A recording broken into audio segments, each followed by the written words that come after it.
Later this month marks the 50th anniversary of the fall of Saigon, which marked the end of the Vietnam War. KSAT 12 is going to bring you a one-hour news special this week that's focused on local veterans and their ties to Vietnam. And part of that special is going to focus on the murals around Military City, USA. Producer Daniel Villanueva and photojournalist Adam Higgins learn more about the hidden messages behind the mural at the corner of Commerce and Colorado, right by Lanier High School. Watch. I wanted to show a peaceful time for Dad in a chaotic place. I would like to think that it was taking a moment to picture his wife back home, who was pregnant with my oldest brother, Jim. Like, a guy had asked me, he goes, "Hey, well, why are you doing this? You know, are you looking for recognition?" I said, "No, man, I'm doing this for every Vietnam veteran. You know, my father's a Vietnam veteran. You know, I know what it's like. I grew up with it. This is real." Dad was Marine Corps, 69 and 70. Stationed at Da Nang, and then from there, he went all over the place doing reconnaissance and stuff like that. He was hit twice, 2 Purple Hearts. He got, I believe, stabbed and shot. So those C-130s is what those planes are called at the end. And they see that little smoke that's coming down. That's actually Agent Orange. I mean, there's a lot of veterans that have died because of Agent Orange exposure due to cancer. And then they also had closer on the bottom, there's some little leaflets that are there. I painted, and those were propaganda leaflets. And I wanted to line the campaign ribbon with empty boots for all the soldiers that were killed in the war. What I find kind of fascinating about it is I painted all of these the same way. So as far as the boots that are on the far left side that are kind of faded and ghostly, that just happened over time. You see everything there, right? And it's pretty, it looks, you know, it's got good composition, it's good. But in the background, you see the napalm going off. Right. So that's how these guys are. They stand up, they're like soldiers, and they show themselves as who they are. But in the background, they've got all this trauma that they're trying to control at the same time too. That's the reason why I wanted to put the napalm back there. The old man, when he came back, he's like, "Son, this is the way you gotta be. You gotta defend yourself, and you gotta watch your back, and you gotta sit in the back of the room and face the door, and you gotta," I mean, like, it was like pretty extreme, you know. He didn't have any support system really. He started to drink to kind of numb the situation. One wouldn't cut it, so 2 became a 6-pack, a 12-pack, and then before you know it, you know, he's a full-blown alcoholic. And that's how he dealt with the effects of the war, the trauma. You know, no one reaching out for any kind of PTSD help or anything like that. He was at a bar, he was sitting there drinking, and a gentleman had walked up to him and asked him, "Hey, did you serve in Vietnam?" So, "Yeah, I did." He goes, "Well, what are you doing?" "Having a beer." He goes, "No, sir. You are not honoring them by becoming what you are." And that was like, and then he walked away. He started to become sober. He joined the military order, the Purple Heart. When I was painting this mural, I was in a zone and working. There was a gentleman, he was walking on the sidewalk, and he had a box of chicken. And he walked up to me, he didn't say one word. He gave me the chicken. With tears in his eyes and tremble in his lip, he could not say anything. He just gave me the chicken. And I think that people should take from this, especially veterans, because this is who it's for. That you can come over here and you can reflect, you can remember, because it's not gonna go away. You just have to deal with it, right? So if you come over here, you can look at this piece, you can remember your friends, you can remember that you survived and you made it, you're here. You know, we can move forward now, it's time to move forward. And you can leave whatever energy, bad, negative energy you want, leave it on the wall, leave it there. And just know that this wall is always here for you to come and reflect and get some peace and know that you did survive, and you know, the sun will rise tomorrow. Wow. I don't think that I could see that wall and just walk by it. Wow. So that one-hour news special, 50 years after the fall, from Saigon to San Antonio, is going to air Wednesday at 7 p.m. on KSAT 12. What a powerful story. We're also going to stream it online at the very same time, so make sure to join us. Again, that's going to be Wednesday at 7 o'clock.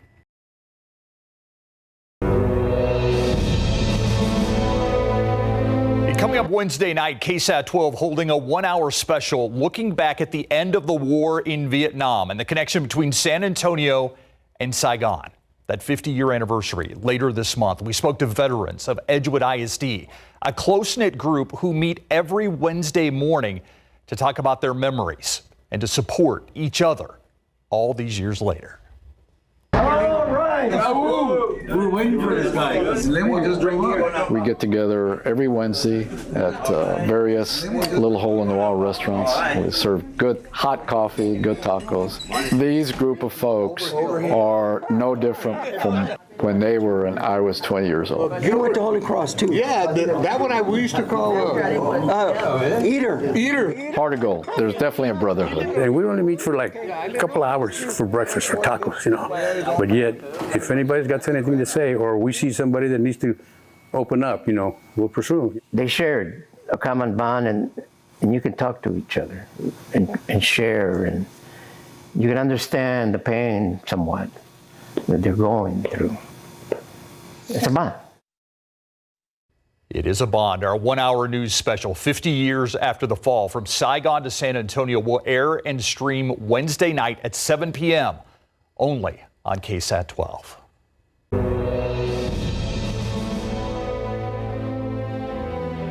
What does the war in Vietnam say to you?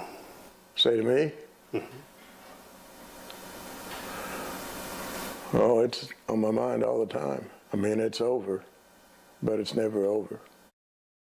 He is a Marine veteran living in Kerrville, and he was there during the fall of Saigon, helping evacuate thousands from the U.S. Embassy as the North Vietnamese army approached. He told producer Daniel Villanueva and photojournalist Adam Higgins a unique story about how the American radio station in the compound played White Christmas on the speakers on repeat for 24 hours as the evacuations continued. On that last day, he put on a song and it said, hey, it's 90 degrees and climbing, and started playing it, and it was White Christmas. That was okay that day because we were young, you know, and we tell somebody, well, you've been a bad boy, you know, that you're not going to get nothing for Christmas, or here's a lump of coal, and they'd throw a frag or something. But then when you got back home, you weren't doing that anymore. And I'd stay drunk from Thanksgiving to Christmas Day. Did that for 20 years. Had no idea why. Your subconscious is great about hiding stuff. So then we get up there for the 20th reunion, and the major says, anybody have any problems with Christmas? Everybody raised their hand. He said, you know why? He said, no, it's that song. The hotel, we locked up the bar, and we sit there till the next morning, and the bartender stayed to give us drinks, but we played that song over and over and over all night long, and we got desensitized to it. Had no idea why I was so screwed up, but that's how the effect, some of that stuff affects you. Saigon fell 50 years ago this month, and the shockwaves are still being felt here. Our 1-hour news special, 50 years after the fall from Saigon to San Antonio, will air and stream Wednesday at 7 p.m. only on KSAT 12.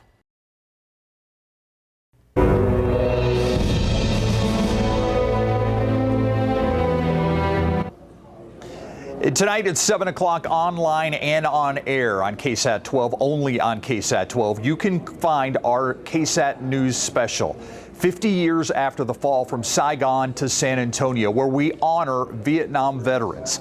That's part of our coverage tonight, and we're going to have a preview coming up. But we also want to talk about another veteran. His name was Mark Miller. He committed suicide outside of the Audie Murphy VA hospital last week.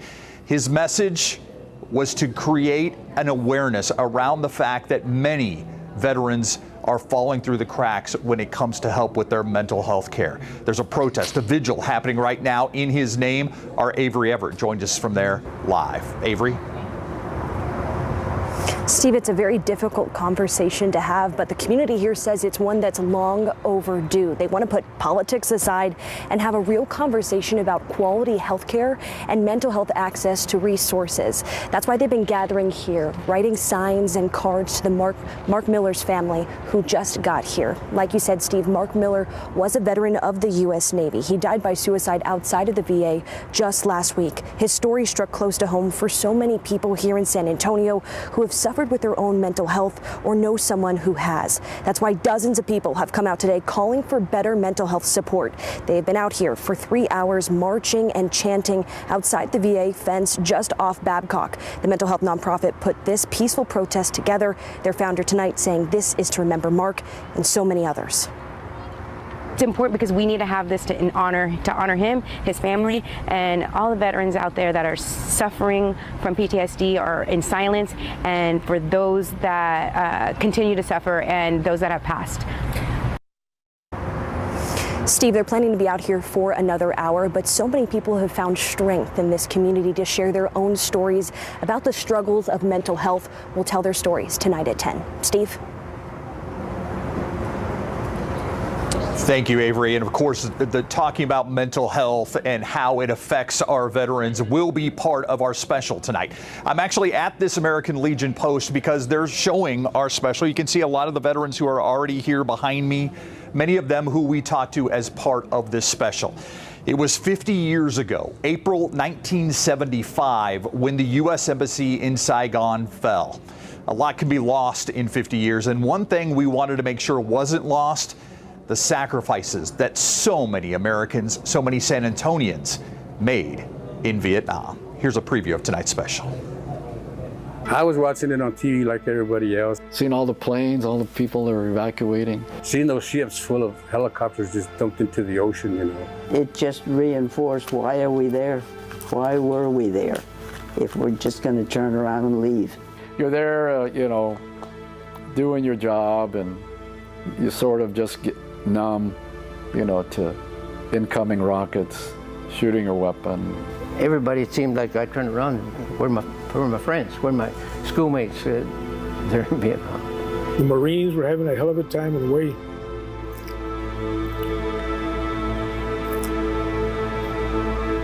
They called us in. They needed gasoline, ammunition, supplies, and we took on the dead and wounded.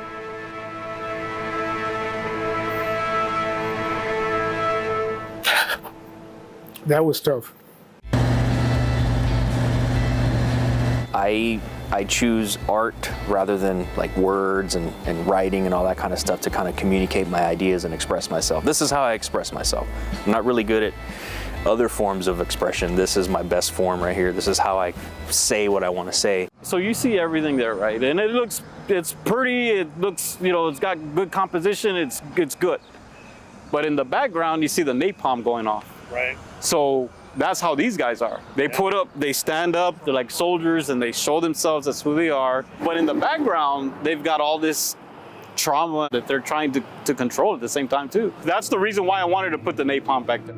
I came back, what's now called PTSD, well, that was 1970, didn't have a term for this. I was very confused, very lost.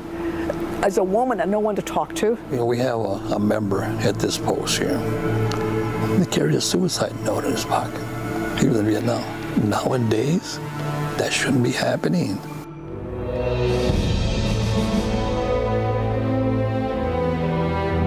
Myra, there's such a bond between these Vietnam veterans, and there's actually a bond in this room. When one of the veterans saw one of their buddies up there on the screen, you could hear them razzing each other. That bond still very much alive 50 years after the end of the Vietnam War. I also want to give a special invitation to those who are watching out there to join us tonight, either on air or online. Make sure to join us. 50 years after the fall from Saigon to San Antonio will air and stream tonight at 7 o'clock on KSAT 12. And Myra, I know as a journalist, you know this very well. There's a weight on your shoulder when people open up and tell their stories to you. You want to do those stories justice. I'm feeling that tonight. I'm actually going to be in this room as we watch this special together with many of the men who opened up to me and shared their stories. So I hope people will join us. And we're going to talk to a veteran who actually served in Vietnam and went back there, coming up a little bit later in this newscast. Myra, back to you. All right, Steve, thank you. So many heroes in this very city. That's tonight at 7.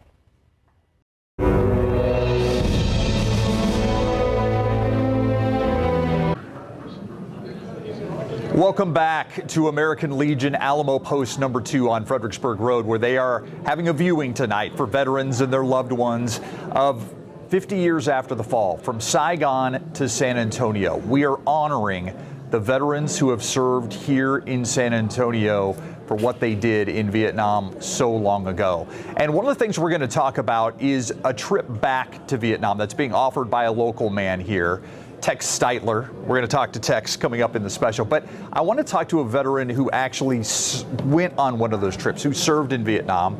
Manuel Trevino joins me now, was an Army Ranger during Vietnam, actually spent time training the South Vietnamese Army. Thank you so much for being here, and thank you for your service, sir. Thank you very much for the invitation. Appreciate it. Grew up in Pearsall. Yes. Went to St. Mary's College. Yeah. Then you went to Vietnam. What part of Vietnam were you in? I mean, we got the map right here.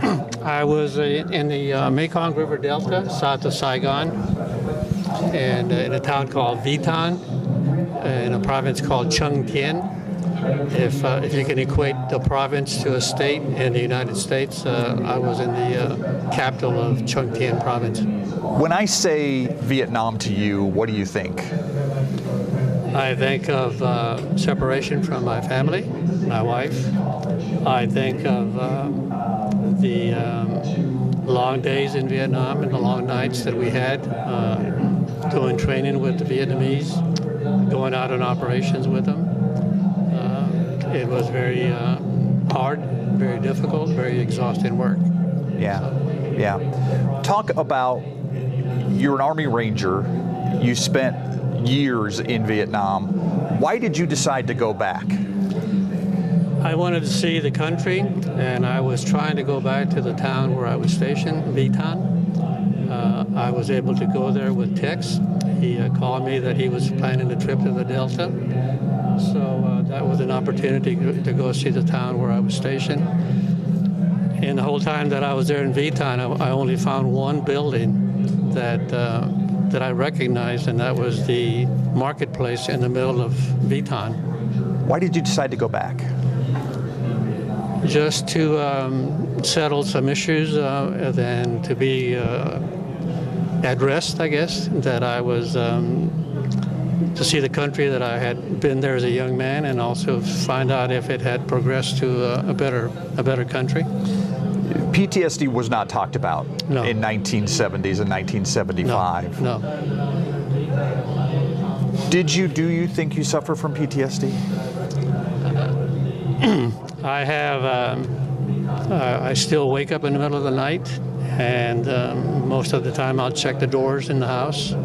So I think I'm told that that's an issue, or that's a condition of that. I try not to do that, but it's probably part of me right now. Did this trip to Vietnam help?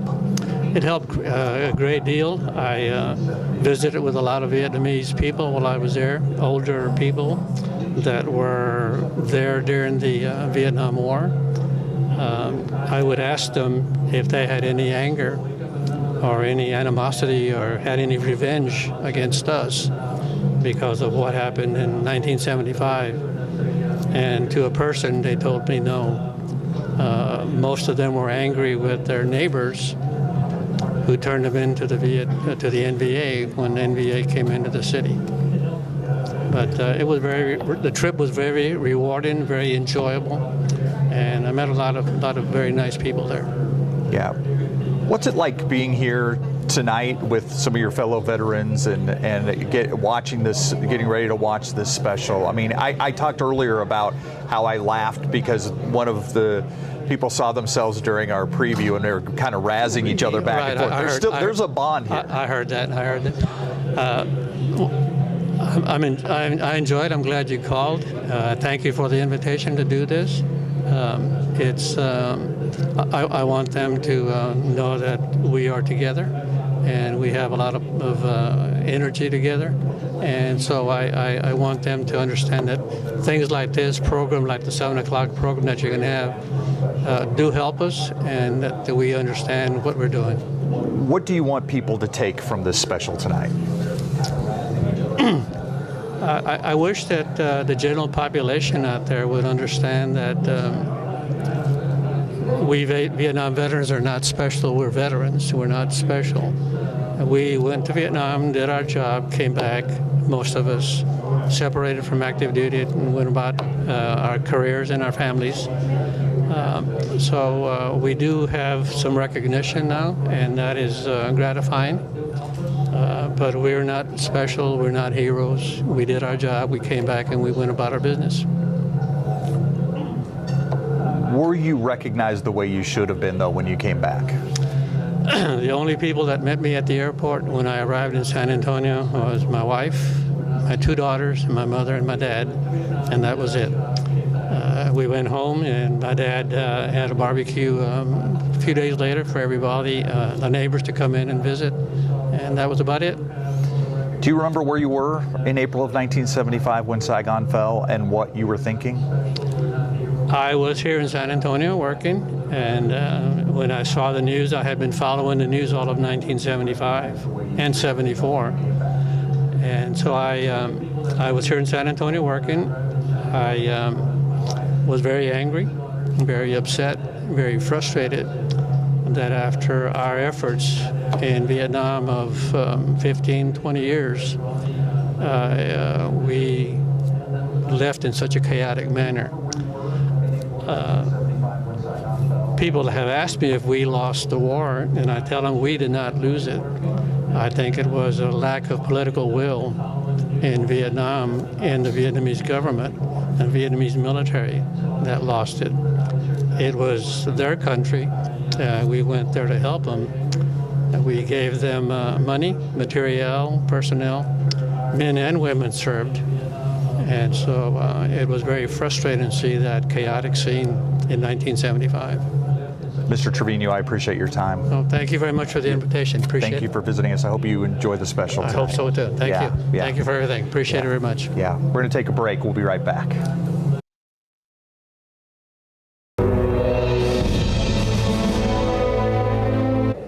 Let's go back out live to Steve Spreester out at the Alamo Post 2 tonight ahead of our special featuring the fall of Saigon, from Saigon to San Antonio. Steve, you, producer Daniel Villanueva, photojournalist Adam Higgins, you have worked on this for more than a year. You have told so many incredible stories that we've talked about. This was Daniel's baby, as you say. He came to you with this idea. What do you hope that people get from this tonight, who are watching, who maybe were alive during that time? Maybe they're hearing some of these testimonies for the very first time. Well, you know, Myra, 50 years ago is a long time, and there are a whole generation that was not alive, you know, several generations that weren't alive when this whole thing happened, that may not even know what Vietnam was about, what sort of sacrifices soldiers played. I mean, we talked about the deep connections between San Antonio and Vietnam, between Saigon and San Antonio. I mean, just Edgewood ISD alone had 365 of its students that served in Vietnam. 365 just from Edgewood alone. Edgewood also leads the country in the number of Latino Americans who were killed in Vietnam. That's just a slice of what we're going to talk about tonight. We're also going to talk to a young woman who was evacuated out of the U.S. Embassy in Saigon, who eventually moved to San Antonio. Her message for veterans that she makes sure to tell them every time she meets a Vietnam veteran, and hopes that they know what their legacy is.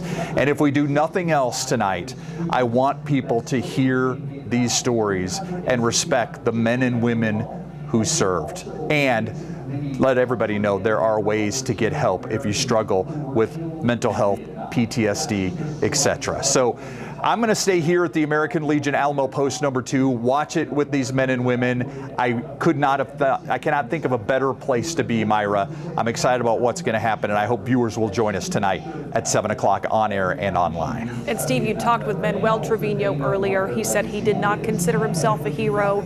I know that I do. I know that you do. And so many people who hear these stories will feel the same way. Steve, thank you. Yeah, it's our public way to thank these veterans. We'll be right back.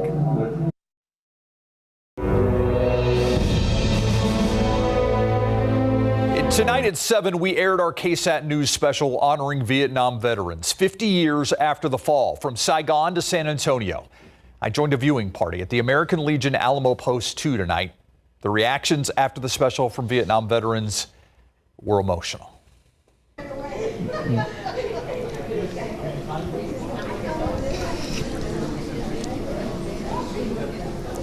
gotta tell you, it really stirred up a lot of emotions within me. Lost a lot of friends. I lost some good friends, and this program and everything that I saw kind of reminded me of the guys that